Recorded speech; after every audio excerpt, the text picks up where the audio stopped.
on righteous love, you found the right match. With Marty McFly, they on the right track. Yeah, gotta dig the dirt to plant the seed. Spread roots till you sprout like a tree. Doni Jones, she the one you wanna see. Doni Jones Live, this is where you wanna be. It's Doni Jones Live, Doni Jones Live. It's Doni Jones Live, Doni Jones Live. It's Doni Jones Live, Doni Jones Live. Hey, welcome to Doni Jones Live. I am Doni, the tree lady, and usually I am hanging out with that guy, but today on this show, we have an amazing guest. You know, I'm always trying to bring you people in the community that are doing good things, building a beautiful life, becoming successful, and basically just sharing the energy of entrepreneurship, which I think is so important in our community. And a few years ago, actually a couple of years ago, I was being interviewed by a company here in Atlanta, Georgia. And at the same time, they were interviewing another gentleman. They were setting up to interview another gentleman who had an extremely interesting business, and he just had such a bright personality and such a positive spirit. I said, you know what, I got to get to know you. So I wanted to give you guys a chance to get to know this wonderful gentleman who's got an amazing business right here in beautiful East Pojnt, Georgia. I'm talking about Henry Adeleye with Kupcakerie. And thank you for joining us. Absolutely. Thank you so much for Thank joining you for us. having me. Yes. Now, I gotta ask, Henry, how does one get into making cupcakes?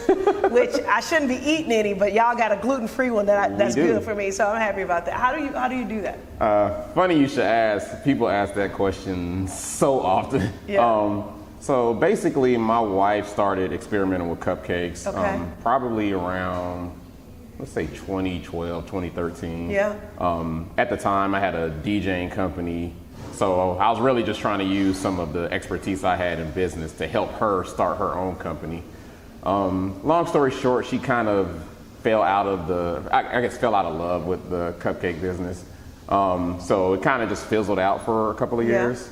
But I was reading the Steve Jobs biography after he passed. And I was actually doing a post-bac, getting ready to go to medical school. And after reading the book, like I felt like I just had to do some sort of business. Yeah. A little backstory, in high school, I was doing an engineering path at Westlake under Georgia Tech. But I had a teacher that was really about black business. I never even thought about business ever before until that class.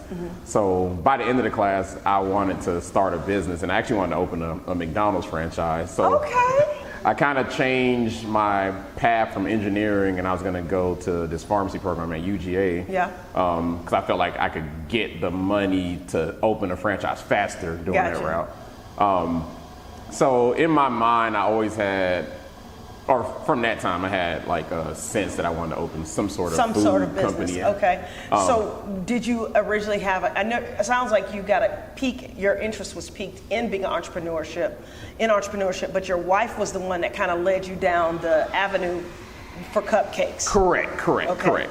Now, what was it about the Steve Jobs book that said, okay, well, we should hone in on this as opposed to some other small business? So that's a great question. So I tried. After reading it, I would say there wasn't a particular business that I was leaning towards. Okay. But I was like, I have to start something. Like if you read the book, you can't leave without thinking you got to do something. It was that like inspirational, especially the background he came from. He was adopted. It wasn't like, he was a trust fund baby or anything. Right.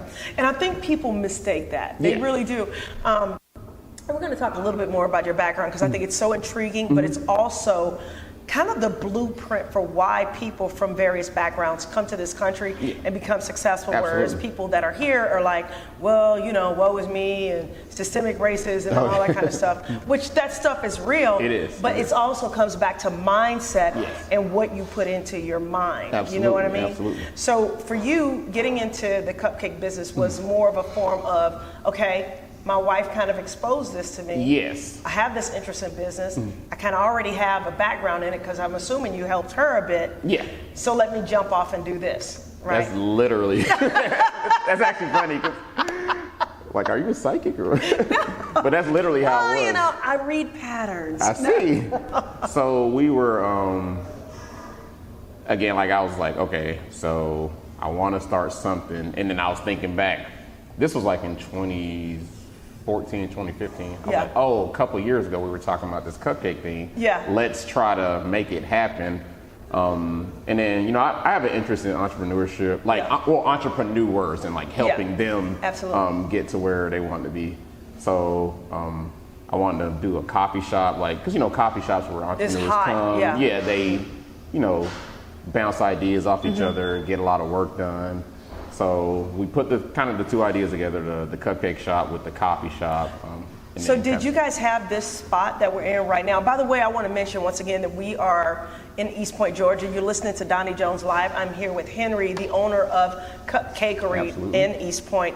But how did you wind up at this location, picking this community? Yeah, because I love this community, and I've seen an explosion of businesses in this area, and I've seen the community actually kind of change demographics. It has. So was that intentional, or tell us how you wound up here? So originally, I was working in Norcross, and one of my co-workers, older gentleman, he had a lot of money saved up. Funny, he always bragged about how much money he had saved up. He's like, oh, if you ever want to open a business, I'm going to invest in you, et cetera, et cetera. Okay. So there was a place we were about to sign a lease on in actually Cumming, Georgia, which is closer to Norcross. So this gentleman and I, we met at Starbucks. I gave him the pitch and everything. And, I was like, all right, I'm ready to sign this lease. Like, let's go. And you know how people talk a good talk until they're like, oh, so you really I feel thought like I was we're ready to go, wah, wah, wah, Yes, wah. so he pulled out, but not to be deterred. Funny, it's coming to another book. So I was reading a book about Kupcakerie-Henry, the founder of Chick-fil-A. Yep, I've read that book. Yes, and he was talking about how this book called Think and Grow Rich. Another book that I've talked about on this. Took him. Can I pause for a second? Oh, yes. Okay, guys, this is the reason why we do this show. And I know that for those of you that are new to the show, me and Marty talk about this type of thing literally on every show, and we'll throw nuggets out, But I really believe that this is the direction that we want to go, because there's things that have made him successful, there's things that have made me successful, and other people successful. But what the thread that almost always runs through it is, mindset. Yes. And then certain books. What are you putting in your brain? And one of the core ones is Think and Grow Rich. Yes, absolutely. Think and Grow Rich, the power of positive thinking, the magic of thinking big. If you're doing new stuff, Crush It with Gary Vaynerchuk, Steve Jobs' life, Kupcakerie's life. And a lot of people come back and go, well, some of those people may have been racist, whatever. I'm like, if you teach somebody to ride a bike, even if you're racist, even if they're racist and they teach you to ride a bike, you're going to learn how to ride the bike. Absolutely. So I think that goes back to seeing what you wanted, realizing that it's important to put good stuff in your brain, Absolutely. taking that stuff and then acting on it and then manifesting your dreams. Absolutely. That's actually the pattern to getting what you It want. is. So I didn't mean to cut you off, but I just No, felt you're like good. we needed that. What you were reading, you had an interest, you had a desire, which led you down this path. And even when you hit a brick wall, you used the term, you weren't deterred. You used the term, you weren't deterred. That's important. But anyway, go ahead. Yeah, and even funny with that book, my dad just had it laying around. Yeah. If you ever meet my dad, he just has random stuff at home. So I picked up the Kupcakerie book. Yeah. And if you know the history Highly of Chick-fil-A, they actually started as the Dwarf House, which was actually closer to Waffle House in makeup than a Chick-fil-A. And he was running that for about 20 years. And then he read Think and Grow Rich. He was about 40 when he started Chick-fil-A. I did not know that. Yeah. Yes, I did, because I read it in the book. So the way he talked about the book, I was like, oh, I need to read that. Like, if you were doing this for 20 years, stopped and started Chick-fil-A from that. So, but in the book, it forces you to like get started wherever you are, not be deterred. So when the guy pulled out, we were like, okay, we got to find something else to do. So we actually just started online, just doing deliveries, baking out of our apartment because we didn't have the money to do a storefront. So we did that for about 2 years. And in the meantime, we were trying to find places that we could. Now, were you just doing the cupcakes, or were you doing anything else while you were? So just the cupcakes. Okay. Cupcakes, cakes. We started doing cake pops and whatnot. Nice. We couldn't do like coffee or anything because it was just out of our house. Yeah. So we were looking for places, the places you would think you'll find a cupcake Right. shop, Buckhead, Midtown, Right, that sort right. of thing. Of course, everything's ridiculously expensive. Yeah. So I grew up in East Pojnt, and we lived in Brookhaven, but I would always drive on Main Street just so I wanted Yeah. to get on the highway. Yeah. So we kept passing this space for lease, and then I was like, East Pojnt, never. Right. Really? So we kept passing it. One day, like I was at the light, like right here in front of it. I was like, you know what? Let me get out and like Yeah. look in this space. And it was Yeah. vacant for a while. So I looked in. I was like, oh, this place is actually pretty nice. Like, got exposed brick and hardwood floors Yeah. and ductwork and all that. It's like, Yeah. so why is this empty? Yeah. So I contacted the landlord. He let me see it. My wife couldn't really see because it had like it was an old salon. It had like the nail chair and all that Yeah, still yeah. in it. But I was like, this might work. This Like, might work, This might yeah. work. And Hold that thought right there, because we're going to take a break. But the reason why I'm letting you really get into this is because this really is where my heart is. People always go, yeah, but how did they do it? They must have had a lot of money, and I want to start a business. I literally was online today, and there's a lot of stuff going on in the world. And you know, I was going back and forth with somebody that's not happy with where she lives right now because of certain laws and stuff. And she's like, but I'm just stuck here and I can't move. And so I, you know, kind of, you don't get into fights on Twitter, but anyway, I did. Never, please. Never, just don't do that. But I was like, if you really want to move, take your next paycheck, put some gas in your car, if you have a car. If you don't, get a bus ticket. And get out of wherever it is you are. And I said, and at the bottom of it, I said, and yes, I've lived in my car before. Because what happens is people think that I want to do something, but then they don't even take the first step. And what I've noticed is that if you at least take the first step, the universe, God, whatever you want to call it, will start to line things up. Absolutely. But we're going to take a quick break. We're going to come back with Henry and get more into his story. You're listening to Doni Jones Live. I'm Doni the Tree Lady, and that guy is still here doing what he does best too. We're going to take a quick break. It's Doni Jones Live, Doni Jones Live. It's Doni Jones Live, Doni Jones Live. It's Doni Jones Live, Doni Jones Live. Question: have you ever thought about where you're at in the Bible? You know, the Bible is broken down in different parts. You got the Old Testament, the prophets, you got the Gospels, and then you have the letters from Paul. Where are you at in the Bible? You know, are you in the garden where you're still trying to figure life out? Or do you feel like you're in that 400 years of silence, not hearing from God at all? Where are you at in the Bible? I'd love to talk about it with you at St. Mark Lutheran Church. Yep, this Sunday at 11 a.m. We are in person, and I would love to worship with you. And we start at 11 a.m. We're located at 4137 Washington Road in East Pojnt, Georgia. Now, if you're not in the Atlanta area, you can always log on to stmarklutheranchurch.org and be a part of any of our online services. That's stmarklutheranchurch.org. Hey, this is Doni the Tree Lady, owner of Don's Tree Service. And as a small business owner, I get asked all the time, how did you do it? Now, for those of you that don't know, I basically started a tree service with $43 and a dream right here in beautiful Atlanta, Georgia. Now, during my journey, I've definitely been blessed to see the mountaintop, but I've also been in some rough valleys. And in my book, From Failure to Fabulous, I share my experience. My book really is a real woman's journey to building a happy, healthy, and successful life. But I gotta be honest with you, I read self-help books and I listened to audio programs about success, and I was still having difficulty achieving success in my life until I really got a hold of certain principles that made a difference. In my book, From Failure to Fabulous, I get very real and raw about what I did to build my company, my family, and my life. So please go check out my book, From Failure to Fabulous, on Amazon, or you can go to my website, www.donijoneslive.com. Now when the weather starts to change, the rents start to fall, who you gonna call?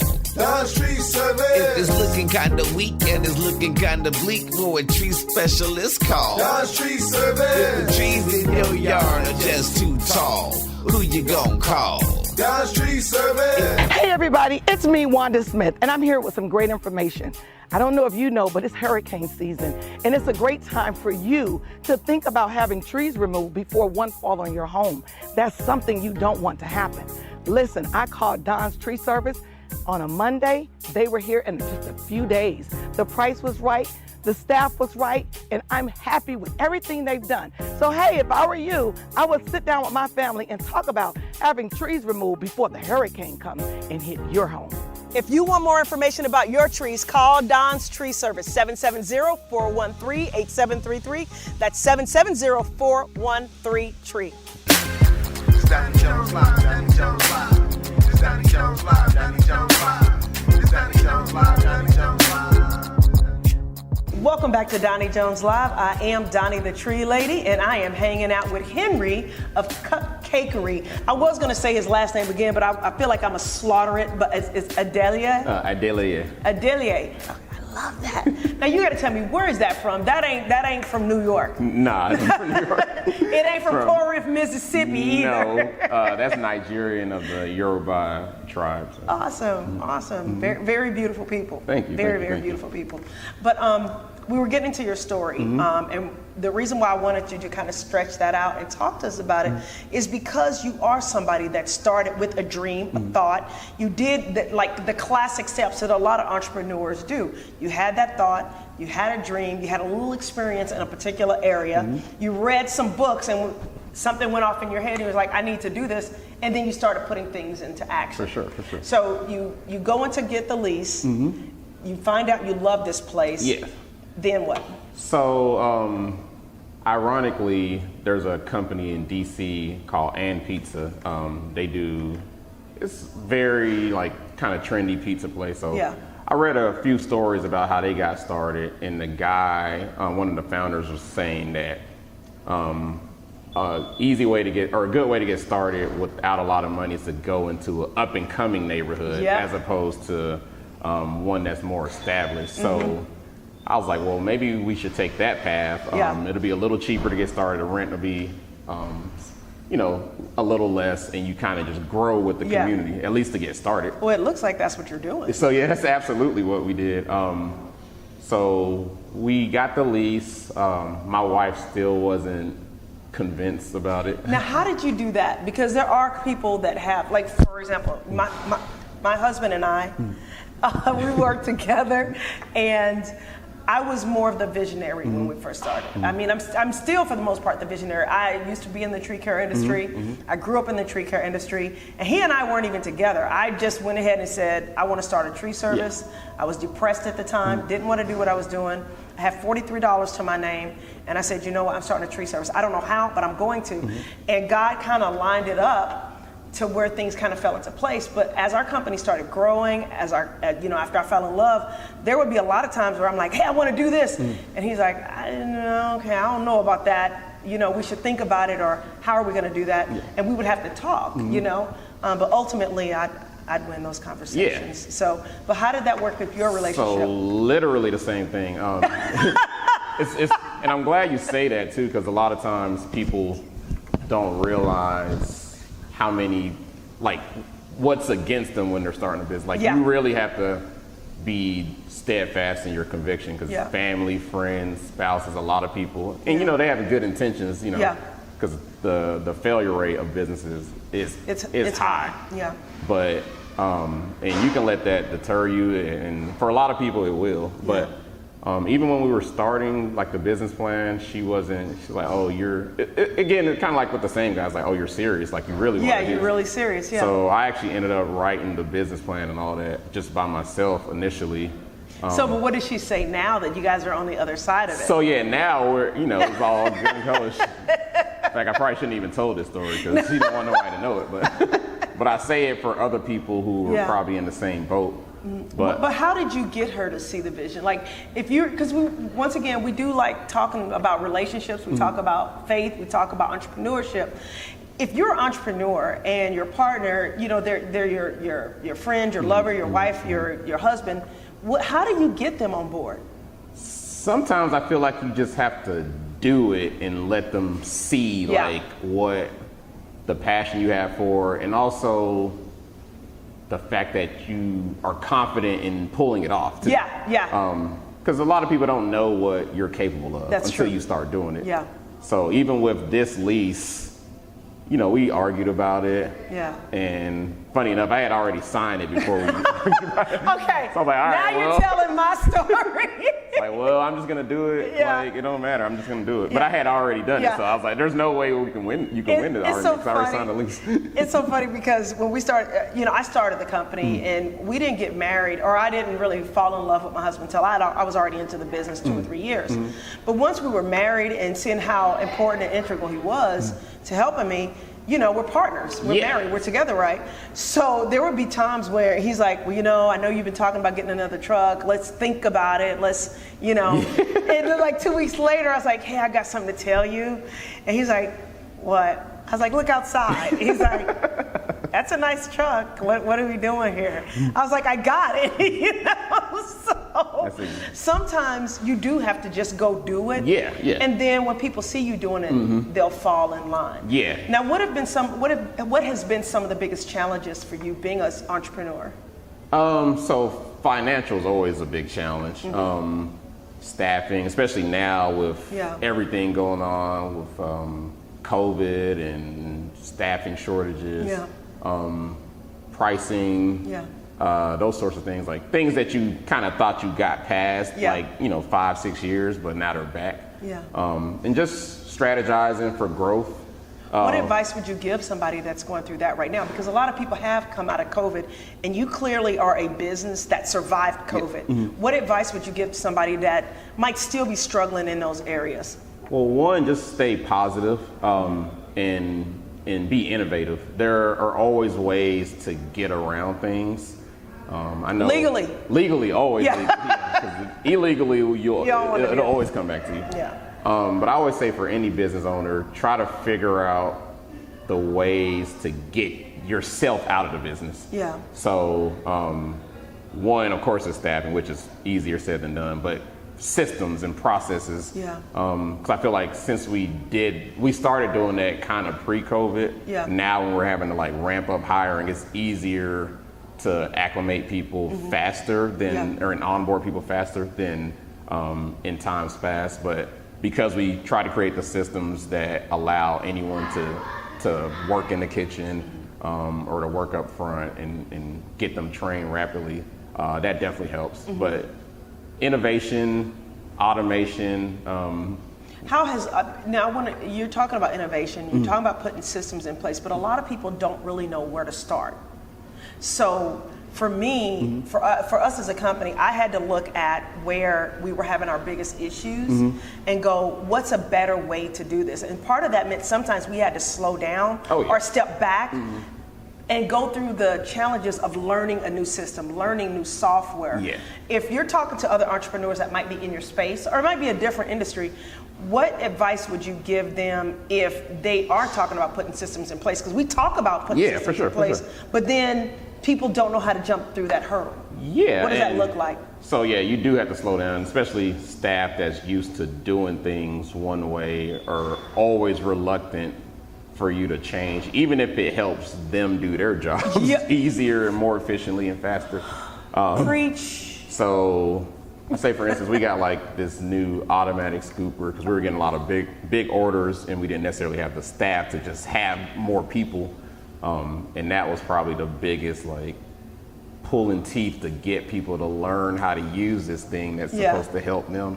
And then even systems as far as us getting the checklists and everything. So that took a while because we had to slow down for that because it took someone who was doing something else to come over here like, hey, we have to create these processes for everything we do. But I'm saying, is there like, because you talk about putting systems in place, and I know for each industry it's different, but are there certain guidelines or certain types of things that you expose yourself to help you put in systems? So getting advice from other entrepreneurs for sure. There is a book I recommend. See, we're going back to books. I know. It's I called, was leading you that way. So one of my friends, shameless plug at Just That Honey, Jermel Shelton, one of the owners or founders, he put me on a book called The E-Myth. One of my favorites. See, and that's why she's so successful. You know, that is literally one of my favorites. So that is a book I recommend. You can just get the audio book, which is what I did, $15, $20. It will guide you towards getting those processes and systems in place. Because as a business owner, you don't want to wear yourself out. And as well. actually, one of the people that he uses as an example is a bakery. Yes, it is. A pie company. Yes, It's a pie company. That's funny you say that. Yes. You know, but seriously, guys, even just listen to this podcast. You've given people four significant books that they can read right now. So if you're going through challenges right now, or you're not where you want to be, or maybe you're already where you want to be as far as a business, but you want to see yourself grow, you really need to jump on some of this information. For example, reading Steve Jobs' autobiography, reading the book by Truett Cathy, reading Think and Grow Rich, and especially reading the E-Myth, because there's a lot of entrepreneurs that never take it to that next step. They always stay the operator and not the business owner, which brings me to another book, Rich Dad, Poor Dad. Oh, yes. That was actually the first of, that was one I read in high school as Hi, Kylie Jones and Megan Jones. In high school. So when I was saying had teachers who were steering us towards starting black-owned businesses, that was one of the books they recommended, which really kind of changes your perspective on what business is and what type of life you can live and what type of influence you can have as well. So. Awesome. Well, how can people get in contact with you? Because we haven't went over that. I want people to come support your business.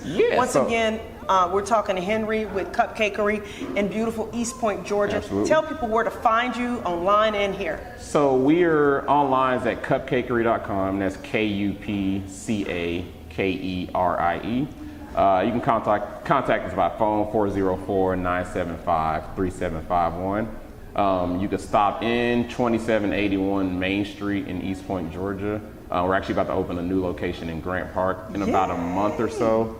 And we do deliver, so we come to you as well. So you can order online or Uber Eats or anything. We have our in-house delivery system as well as third party as well. So. Awesome. So if you're out there right now and this has in any way, shape inspired you or encouraged you, let us know. Call us at 1-888-349-DONNIE, 1-888-349-DONI, or hit us up on social media. Leave a comment on YouTube because you can see the show on YouTube. If you go to Doni Jones Live, that's DONI, Doni Jones Live, you'll see a rendition of the show.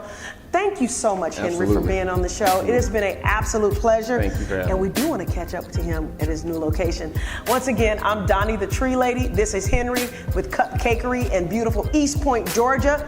Kupcakerie is spelled with a K. Look them up, and we will see you next week. See ya. Question: have you ever thought about where you're at in the Bible? You know, the Bible is broken down in different parts. You got the Old Testament, the prophets, you got the Gospels, and then you have the letters from Paul.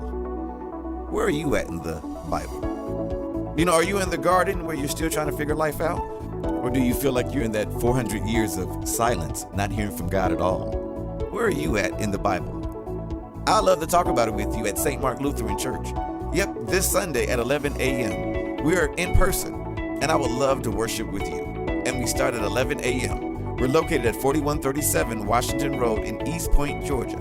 Now, if you're not in the Atlanta area, you can always log on to stmarklutheranchurch.org and be a part of any of our online services. That's stmarklutheranchurch.org.